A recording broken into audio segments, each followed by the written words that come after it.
சீமான் எல்லாருமே என்ன நினைக்கிறாங்கன்னா, சீமான் பக்கம் நின்ற இளைஞர்கள் எல்லாருமே இப்போ வந்து விஜய் பக்கம் வந்துட்டாங்க அப்படிங்கிறது மாதிரி அப்படிதான் பேசிட்டு இருந்தாங்க ஒரு நேரத்துல இல்லை, இன்ன வரைக்கும் அதான் பேசிட்டு இருக்கானுங்க.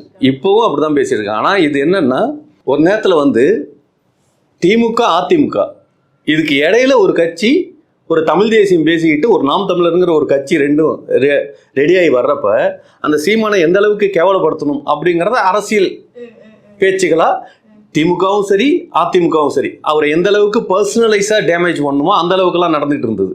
புரியுதுங்களா? அவர் வந்து விஜயலட்சுமியை வச்சிருந்தாரு. அவர் வச்சிருந்தாருன்னா இல்லைன்னு சொல்லியே, அவர் தான் வச்சிருந்தாரு. அதான் ஊரே வீடியோ போட்டு பார்க்குறாங்களே எல்லாமே. புரியுதுங்களா?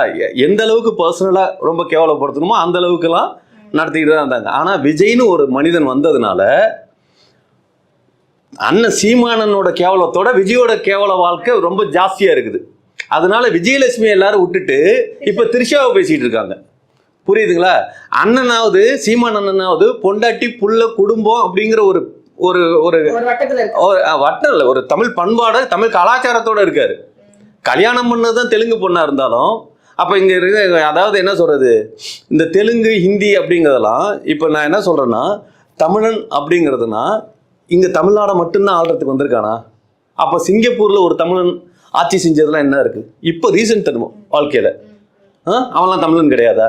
இதே இங்கே இருந்த தமிழன் தானே சுந்தர் பிச்சை அமெரிக்காவில் போய் அங்கே இருக்கானே.